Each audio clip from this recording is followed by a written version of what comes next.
Hey YouTube, it's your girl Yona Marie, and today I want to talk about whether or not it's bad to use samples in your music. Yona Marie music, create with me.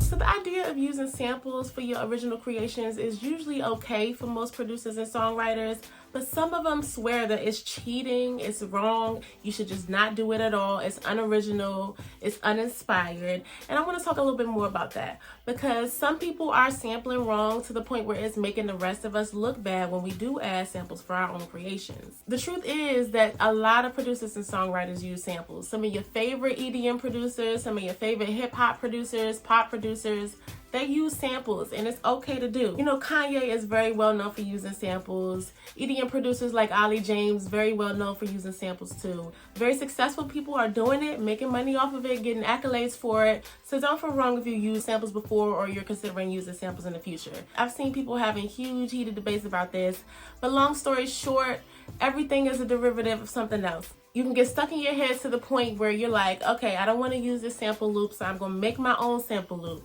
And then you're going to be like, okay, I don't want to use this sample MIDI pack. I'm going to use a real instrument to make it more authentic. Then you're going to be like, okay, this instrument wasn't created by me, so I'm going to go make my own original instrument so this can be a more authentic process. The next thing you know, you're trying to make your own drum and you realize that the skins you bought wasn't original. The skin you used for the top wasn't original. So you need to go kill your own animal to be more authentic in your music. And then by then you out there skinning goats. What about the original songs you were trying to make in the studio, okay? Because you can keep going down this rabbit hole if you want to, but music is music. It's all a derivative of something. Creations are not 100% original. Nothing is new under the sun. Don't get too stressed about the whole process. Just know everything is about you adding your own unique interpretation, your own unique flavor to an idea that has already been created. So don't stress yourself, okay? But let's talk about some ways that you can make sure that you're sampling the right way, because there are a lot of wrong ways to go about it. First things first is to use samples that you have rightfully bought or somebody put out for free for everybody,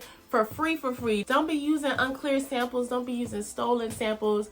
Don't think you can use a sample that was on your friend's computer from something they bought, because really that's a stolen sample as well. Use samples that you have rights to. Use samples that the person that created is okay with you using when you're uploading these songs that you're going to be uploading on Spotify, Amazon, iTunes, and etc. You don't want the headache of dealing with uncleared samples. You don't want to be doxxed from the music industry for being a thief. Don't do it. Don't think just because you're not a big artist, just because you don't have a large following, that you can't get in trouble. It doesn't matter, okay? Just make sure you have the rights to everything. Number two is try to make sure that you're mixing samples with more original sounds of your own. So mix those samples, let's say, with your own MIDI instrument creation or your own live instrument creation. Don't just use sample after sample after sample, put them together, and you had no unique touch of your own to it. If you're feeling insecure about it not being original enough, add your own original ideas to the sample. Let's say you found a pack and a few samples says, this is hot drum, this is hot synth, this is hot piano, this is hot guitar. Don't be the type of producer that's putting all of the this is hots together without mixing and matching with other sample packs, because that is a little bit unoriginal if you think about it. Mix the this is hot pack with the fire pack, or add a little bit of your own instrumentation with some MIDI. You don't have to have a live instrument to add your own flavor, but don't be limited by the ideas that the sample pack producer put together for you. Don't make it that simple and that easy, because then maybe that does feel like cheating. And then also a lot of other people will have that same drum together with that same guitar, with that same piano. You want to add your own original sound to it, okay? Another way to do sampling right and make it more your own is to edit the samples themselves. If you're a songwriter producer, you probably know about some EQ effects you can add, panning effects, tremolo effects, pitch tuning effects. You can put it in reverse, you can chop it up. You can do so many things to samples to make them your own, to the point that the original sample can't even be recognized anymore, but it still sounds good in your own original creation. That's what a lot of famous producers actually do already. You may not be able to tell, you wouldn't be able to recognize that instrument that they sampled because they chopped it up so much, they changed it up so much, they made it their own.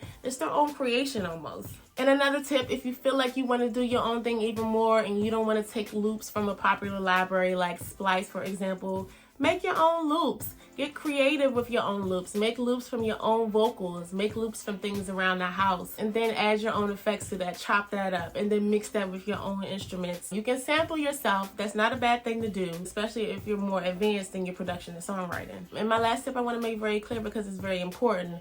People that are making a bad name for sampling out here are often new producers that don't have an ear for music. They don't have an ear for scales.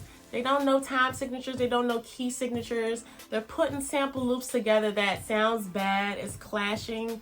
Then you're able to hear, okay, that's a sampled beat.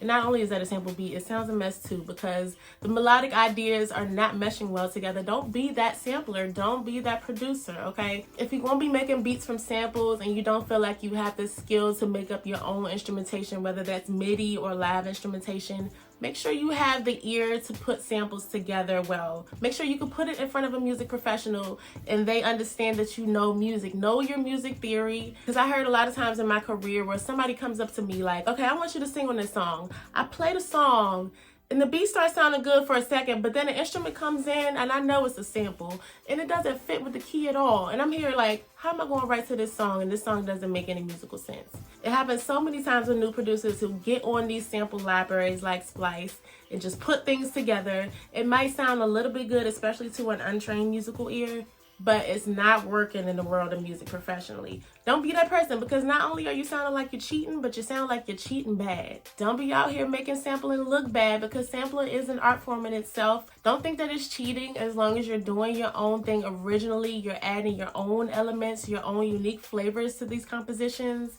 and you're making sure that you're getting them legally. Then you're fine and you're good to go. So let me know what you think in the comments. Is sampling okay? Do you sample? Are you thinking about sampling in the future? Have you heard some producers that are sampling and it's a hot mess and you can tell they don't know music well enough? Share some thoughts with me. So thank you for tuning in. Make sure you check out YonaMarieMusic.com for more tips where you can sign up to my newsletter as well. And subscribe to my channel for future updates if you like this content.